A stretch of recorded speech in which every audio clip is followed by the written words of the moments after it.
The show. Today is December 16th, 2022. Let me start by saying that I am not a financial advisor. This is not financial advice. This information is intended for entertainment and educational purposes only. Today we'll be talking about what used to be stock symbol MMTLP and has become the private company Bridge Hydrocarbons. We'll be talking about settlement, brokers, naked shorts. Oh my. So if you're not familiar with the situation of what Bridge Hydrocarbons is, or if you just came across this video from some sort of a YouTube recommendation, let me start by saying that I am not going to go over the information for you. Instead, you can go to my homepage on YouTube and you will see a couple of videos there. I suggest you check out the video that says MMTLP FINRA fraud fiasco continues on Monday. That diagrams out everything that happened on Monday. And another video to check out is MMTLP, the story is coming to a close. That will provide you with an overview of the entire MMTLP story, and also links to details of what happened in the history, the amount of oil and gas, mergers, all sorts of interesting stuff. But I will not be going over all of that because that would take way too long. So, next, today we'll be talking about what's going on in the future. So once you are familiar with all of that, we'll be talking about what I think is going on. We'll be talking about settlement, how settlement works, who the main actors are, who the DTCC is, what they do, exactly what's going on. But to get started, we have to first talk about shorts and what a short position is. You can go to this website, which is from fidelity.com, viewpoints, and it tells you about how to short stocks, so you can understand what shorting stock is. Specifically, they say, it is possible to make money when prices go down if you are willing to accept risks. One strategy to capitalize on a downward trending stock is selling short. This is the process of selling borrowed stock at the current price, right? And then closing the deal by purchasing the stock at a future time. So just think about that. You're selling something you don't own, but you're going to borrow it from someone, okay? You'll borrow it from someone. You'll sell it to somebody else, so they'll have the stock, but you'll owe a debt at that point. And you need to close the deal. You need to close the overall deal by buying back the stock and returning it to whoever lent you the stock. And then you're done, right? That's the whole purpose of selling short, and that's the overall intention behind it, right? So that's what selling short is supposed to do.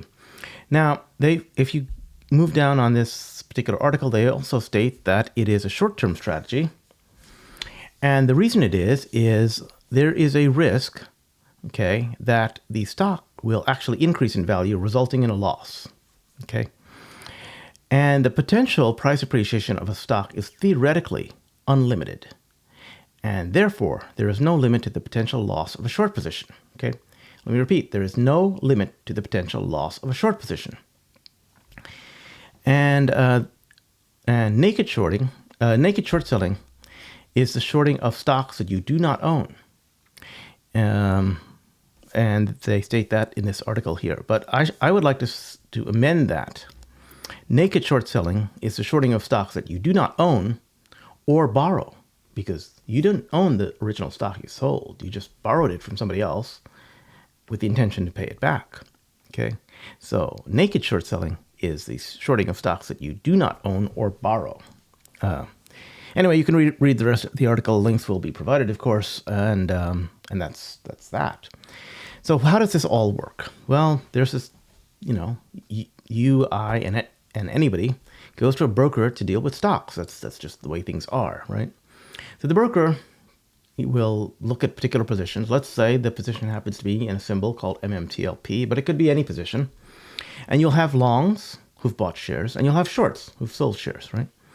And those are open positions. That means that a long has bought shares but has not sold them yet, so it's still open. A short has sold shares, which they've borrowed, but they have not bought them back yet, so they owe a debt. That's not done yet. Now, of the longs can be split into two types of longs. There are the longs who basically just are long the stock, they own the stock, that's it. But there are also some longs who hope to make some more money on the stock by lending the stock to people who will borrow the stock. So they do what's called share lending, and they will lend stocks and get a borrow fee, right, to short sellers who will borrow the stock for their short selling purposes, right? Now, of these shorts, there are also two types of shorts. Like there are the shorts who actually will borrow the shares from the longs, which we talked about originally. And there are also shorts who do not need to borrow shares. They are what are called naked shorts. And we'll talk about naked shorts later on, but just be aware there are two types of shorts, the ones who borrow shares and the ones who are totally naked. And there are some who will be some combination of that, right? Maybe they've taken out a large short position and have managed to borrow some shares and other shares are naked. So that's possible too. So let's start. Let's take a hypothetical position, right? Let's say that there's this company which has 165 million shares of stock, and they put it in the transfer agent, and there's several brokers who will actually trade this stock, right? We'll call them broker A, B, C, and D. And there are some people who've taken their shares out of the brokerage and actually directly registered those shares. We'll call those people Jack, Jill, and Humpty, right? Jack has 2 million shares, sorry. Jill has 2 million shares. Humpty has 1 million shares, right? When you add up all the shares, there's 165 million because that's what that's what the company originally issued, 165 million shares. It always has to equal that. It always has to equal that at the transfer agent level because they only deal with what the company issues. That's just life. Let's look inside a particular broker, right? Let's look at broker C.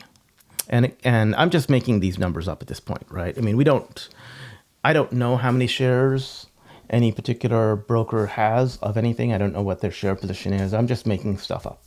And the purpose of making stuff up is that we can see what happens to the situation as it evolves, right?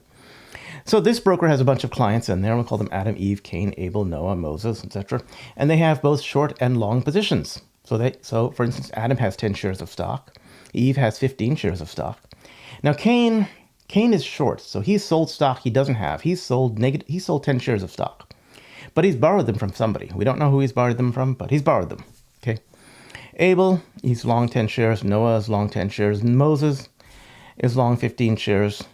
But he has lent out some stock. Moses says, I'm a pretty bright guy. I know I can make some money on this stock by lending it out. So I'm going to lend it out to whoever needs it for their borrow purposes. And I'm going to pick up some borrow fees, right? Then there's Goliath. Goliath says, hey, I'm going to sell shares in this stock that I don't own because I know it's going to go down. So he's going short, right? He's going definitely short, but he's smart. He says, I'm going short, but I'm going to borrow the shares. I'm going to do things in such a way that, I'm just going to borrow the shares. Yeah. So Goliath has borrowed the shares. Samson is long 20 shares. Delilah is short, and she's naked. She has not borrowed any shares, so she is a naked short. And we got Abraham with 10 shares. Solomon has 15 shares. Now, he's also said, he's a pretty bright guy. He knows a way to make some extra money on this stock. So he's going to lend out these shares to whoever wants to short them and make money on the borrow fee. David is long 15 shares. Ruth is, of course, long 20 shares. And Bathsheba is also, she's decided to short, and she is short 30 shares. And she's decided that she's going to short without borrowing, so she's shorting naked. Okay, Bathsheba is a naked short, and Delilah is a naked short. So these are both naked shorts. Now, if you add up all these shares, the shorts are, of course, negative. The longs are positive. So if you add them all up, you've got 70 shares. But interestingly enough, if we look at this, well, I'm not going to go into that. If you look at this, the total number of longs is 140 shares, right? Of which 30 have been lent, and the total longs that are, if you take the total longs and you subtract those that have been lent, you've still got 110 shares. That's a lot more than is on the books at the transfer agent. The transfer agent just has 70 shares, right? Why is that? The transfer agent has 70 shares because that's the net number of shares, right? That's the net number of shares that this brokerage has. If we look at that number of shares, however, the total longs and the total that are longs minus lent is a large number. It's almost the number of shares of stock that were issued, like 165, right? In this case, it's 140 that are total longs. So let's Let's say that a dividend is issued by this company that has 165 million shares. So the company issues a dividend. That question comes out, who is owed a dividend from broker C, right? And the answer is every single long, 140 shares total, right? 140 shares total are owed this dividend. Well, that's interesting. Now, suppose the dividend is a dividend in a private company, right? Where are you going to get these shares from? You're going to get them from the company. But in either case, let's move on. So the company is issuing a dividend of private shares, and every single long, 140 of them, are now owed this dividend. Now, if we look, we see that Cain and Goliath have both sold shares short, 30 total, right? But they borrowed them from Moses and Solomon, who owned the shares but lent them out. Okay? So the dividend basically would have gone to Moses and Solomon's shares when they actually got lent out. But Moses and Solomon are also owed that dividend. Just be aware of that. So Cain and Goliath now owe shares. And the broker may force a cash settlement between Cain and Goliath and Moses and Solomon. Basically, Moses and Solomon can say, hey, well, the current value of this stock is $2.90. That's the last time it traded. Let's say the last time this stock traded, it was traded at $2.90. And the stock is no longer trading for whatever purposes, and that dividend is coming up. It's not here yet, but let's say the dividend is coming up, right? So the broker can basically say, hey, look, you owe a dividend to Moses and Solomon, but we know that the shares were originally valued at $2.90. We can do a forced cash settlement because Moses and Solomon unfortunately didn't read the fine print, which said that they don't necessarily have to get the shares. They can be cash settled. So let's say that they were forced cash settled at $2.90. So that can happen. Wow. Now, the total longs who own shares that did not lend are 110 shares, right? Now, broker C is now responsible to deliver these 110 shares of dividend to everyone. Okay, broker C is responsible to deliver that. That's a lot more than the 70 shares that broker C is getting from his allotment from his net, right? So if we look, there are a total of naked shorts in here. Delilah and Bathsheba, they're short 40 million shares. And if we look at that, we note that those 40 million shares are exactly the difference. They're exactly the difference that broker C is short in order to provide the actual dividend to the longs, right? The broker C is going to get 70 million shares, and he can provide that to the longs, but he's short by about 40 million shares. And that 40 million shares is exactly the amount that he's short that Delilah and Bathsheba owe because they are naked short. Okay? Keep that in mind. So basically, broker C needs 40 million shares to pay the longs, right? He needs 40 million additional new shares, which he hasn't got. Now let's look at a different broker, broker A. Broker A has also a bunch of clients. He has no clients who have lent shares or who actually have borrowed shares. He just has clients who are long and certain clients who are very short. So Saul, Daniel, Isaac, Joshua, and Jeremiah, they're both long, 75, 85, 35, 20, and 15 shares. But he's got two big clients over here who are short, and in fact, they are naked short 100 million shares each. That is Ramses and Herod. They are both short 100 million shares. In total, they're short 200 million shares. The total number of shares that this broker has, with the transfer agent, is something like 30 million shares. But the total long position here, if we look at that, the total long position is 215 million. That's a lot. So again, the question comes up, who is owed a dividend from broker A? And the answer is every single long, 230 million shares total. But the broker only has a 30 million share position here, right? So Ramses and Herod, they sold naked short, 200 million shares total. And the total longs that, the total longs that are owed shares is 230 million shares. Broker A is responsible to deliver 230 million shares of dividend, okay? And oddly enough, the amount he's short is the total naked short amount, which is 200 million shares. Now, the broker here, in this case, he cannot force a cash settlement for Saul, Daniel, Isaac, Joshua, because these guys are they're straight long, right? They haven't lent shares. They haven't done anything. He can't force them to settle. He has to deliver shares. Now, the broker knows that Ramses and Herod owe the shares to broker A, who will in turn owe them to the longs. And that's the way that works, okay? So the broker, I'm going to get to that later. So the broker can do something. The broker can go to the company, let's just say, and he can pay the company some dollars and try to get some shares and charge those dollars to Ramses and Herod for those shares and deliver the shares to Saul, Daniel, Isaac, and Joshua. That's a possibility, right? Let's just say that's a possibility. And that's also a possibility for broker C as well, okay? Broker A needs 200 million shares to pay the longs. And if we look at broker C needs about 40 million shares to pay the longs. So both of them are short. They can both go to the company and try to ask the company for 240 million shares each, right? 240 million shares total. That's between broker A and broker C. And if the company has it, they might decide to sell it to them at some price, and they will pass that cost along. So here's a conjecture on my part. This is what may have happened. I don't know that this is what happened, but this is an interesting conjecture. If we note all these brokers A, B, C, and D, they're all brokers, of course, but they, in real life, what's happening here? I'm now out of focus. Okay, so what's happened? What's happened is that all these brokers, they actually have a single position, or they have a single entry in the DTCC, right? The DTCC says we're responsible for all brokers. All the brokers have a single net entry in our ledger system, and that's the way things work. The people who are non-brokers, of course, these are Jack, Jill, and Humpty. They have removed themselves from the broker's DTCC ledger. They are now directly registered with the transfer agent. That's the way that works.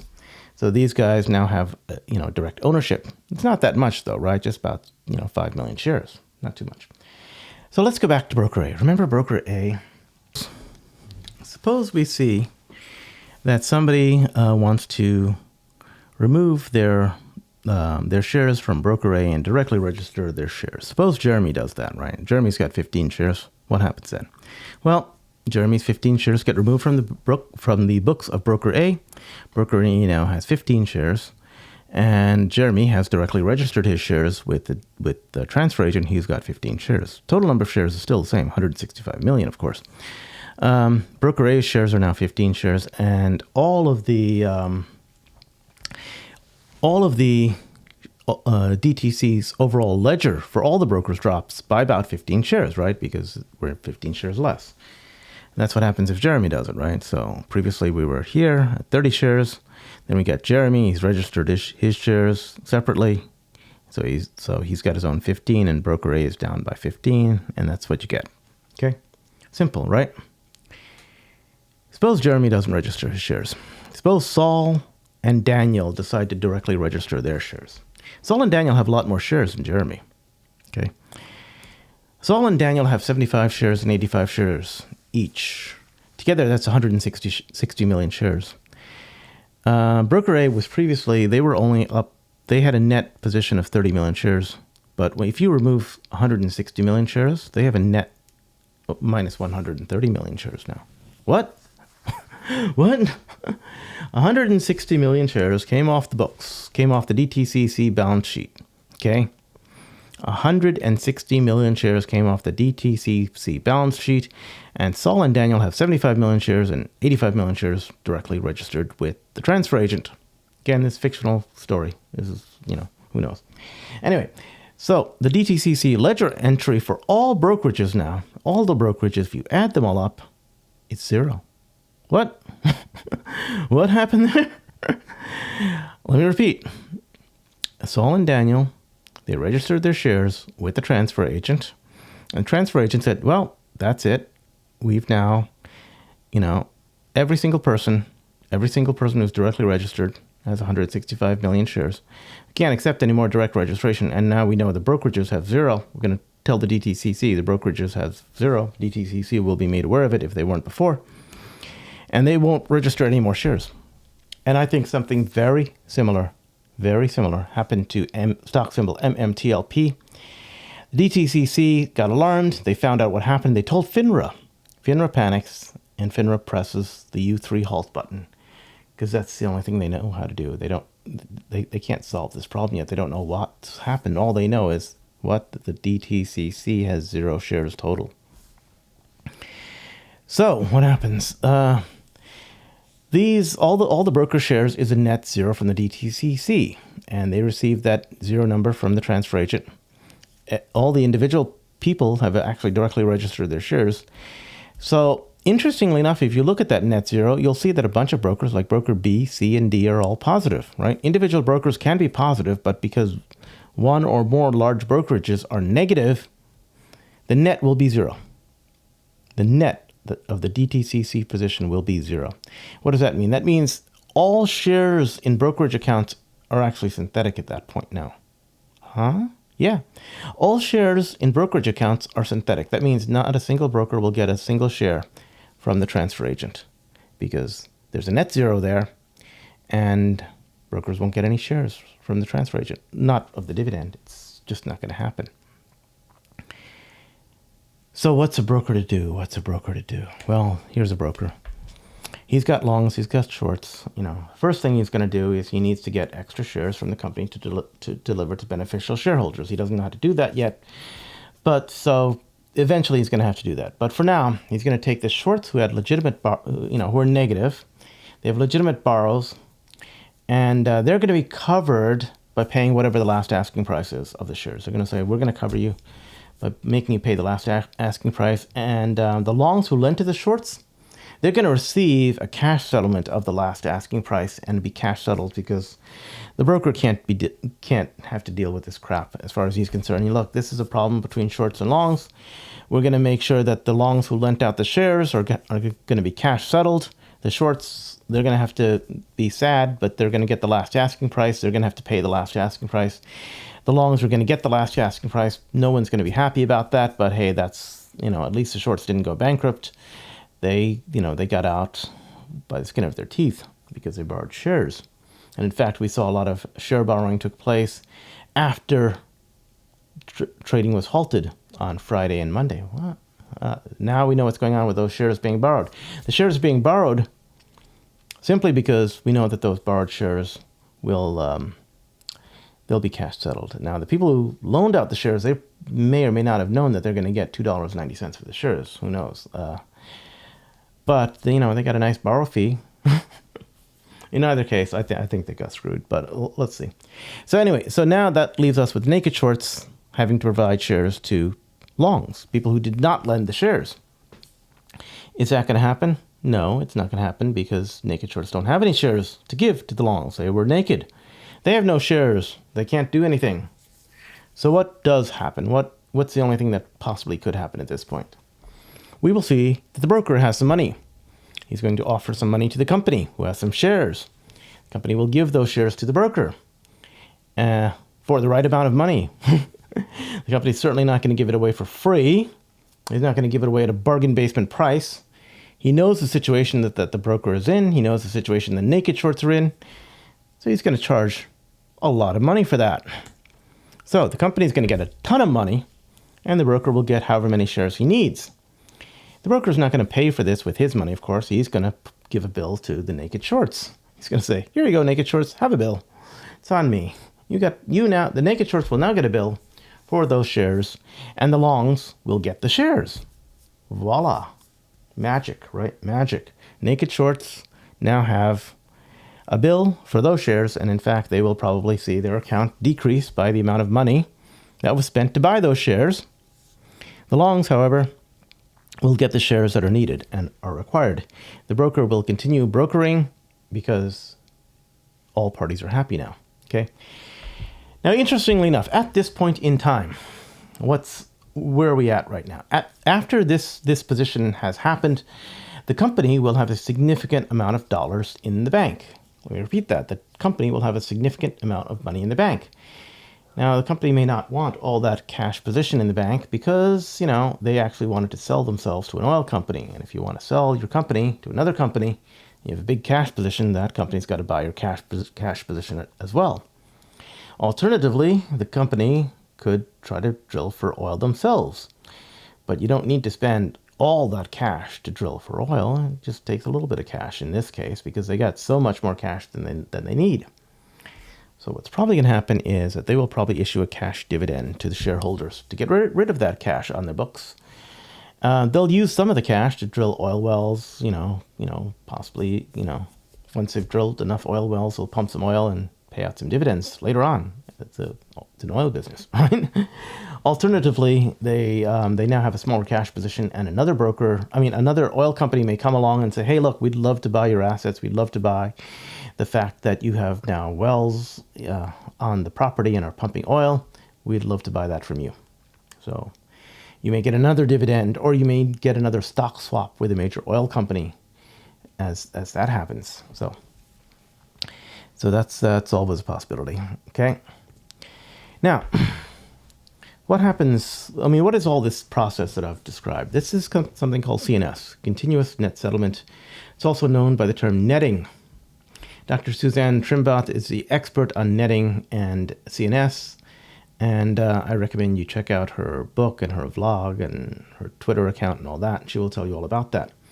The DTCC also has a very nice video about netting. They said, hey, isn't this nice? We only have to deal with the net share transfers. This makes life much easier. Now note, your broker may be fine. Your broker may not be one that has a negative number of shares. However, the problem is really with regard to all the brokers. So all the brokers combined have 0 shares. That means some brokers have negative shares.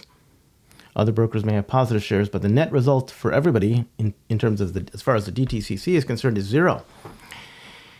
Now, if you noted, we were able to identify where most of this problem comes from. Most of the problem comes from and is a result of naked shorting, right? The shorts who actually borrowed shares, although they may have had a short position for a long time, at least they found the shares, they borrowed them, and they may survive out of this, right? Because they can say cash settlement, $2.90 a share, whatever the last share trade was. There you go. The shorts that were naked, the naked shorts, they are in a different position. And they are who actually caused this problem to be. It's not necessarily the broker. But the thing is, because of the way the system works, right? Each broker knows their naked short position, but they don't know the total naked short position. And the DTCC does not know the total naked short position. Each broker only knows their individual naked short position, but it's a total naked short that actually matters, right? And I suspect that the total naked short position in stock symbol MMTLP is quite large. And what we saw was, at one point, the transfer agent said, hey, look, there's no more seats on the bus. The seats on the plane are filled up, and the plane's going to go. And unfortunately, that's what happened, and that's a result of having the broker position go to 0, right? So if the broker position, I believe, at some point probably went to 0 at the transfer agent level, and that's what's causing this. Now, even though some brokers may have had a net positive position because of the overall net broker position, all the shares at all brokerages are synthetic at this point. Let me repeat that. All the shares at all brokerages are now synthetic because the brokerages have a net 0 position. They won't get any shares. So the brokerages have to get the shares. So they have to negotiate. They're probably going to, so they have a choice. They either can go to you, the shareholders, and try to negotiate their debt that they owe you of shares of this private company. They might try to negotiate that debt away. They also could go to the company, next Bridge Hydrocarbons, and try to get additional shares. And if they do, they will pay a price. So they have only those 2 places to go to, right? So they will, if they go to the company, they will pay a substantial price, and the company will get a substantial amount of money. But don't forget, you are a shareholder in that company. The shareholder equity in that company will go negative. There will be significant dilution. Let me repeat that. There will be significant dilution as a result of creating a whole lot more shares. However, a whole lot of money is going to go into the company to offset that dilution much more than whatever the dilution was. and as a result, your shareholder equity will go up substantially. Right? Your shareholder equity will go up substantially. Naturally, of course, the company will probably want to get rid of that large cash position because it is an encumbrance at this point in time. Sometimes having too much cash is not a good thing for a company, and they will likely want to give a lot of that cash back to shareholders in the form of a dividend, a cash dividend. It will probably be a qualified dividend at that point in time, in which case you will pay the minimum amount of tax on it. So I believe that this, just going through the math in this and going through the simulation of a possible scenario, this has revealed the major players. And in this case, the ones that we really care about are the players who can naked short. The only people who can do that legally are market makers. Okay, so this is a problem that started with market makers because market makers were underwater and they had to get out of their underwater position. Their position got away from them. They didn't. They held longer than they should, hoping to ride out the position, hoping that you would sell. You didn't. And now they're stuck. They are sophisticated. Market makers are sophisticated investors. They know, they should know more than anybody else, that shorting results in a potential for unlimited loss. Market makers, being sophisticated investors, should know, because this is something even a newbie investor should know, is that shorting can result in unlimited loss. They took the risk, and it looks like they may have to pay the piper. Now they've been going out of their way to avoid paying the piper and delaying and delaying and delaying for as long as possible. Now the company is going private, and you cannot maintain a short position in a private company. So it looks like they will have to close their position. And in this case, closing their position means that they will have to buy to close. Okay. This is probably as a result of two market makers, or two or more market makers. We know that market makers also have a significant amount of funding. They have a significant amount of cash. They have a significant amount of shares of stock. They have a large equity position. Not only do they have a large equity position, they're able to raise cash in an instant. They can get a cash infusion from other market makers and other hedge funds and other capital management firms, such as Sequoia Capital and whatnot. We know that Citadel got an emergency funding of $15 billion from Sequoia Capital because, they had to, and then Sequoia didn't want to see them go bankrupt. They have these things available to them. You, as a retail shareholder, do not have the capital resources of a market maker. Do not feel sorry for market makers and think that they deserve your pity. They will be able to raise the funds to pay you. Okay, although they will scream that they are paupers, they are not. They have significant funds, and if they really are paupers, then maybe their market maker status should be taken away from them. Okay? In either case, I am not a financial advisor. This is not financial advice. This information is intended for entertainment and educational purposes only. Today is December 16th, 2022, and this presentation/video is entitled MMTLP Next Bridge Hydrocarbons Settlement Brokers Naked Shorts. Oh my. Goodbye.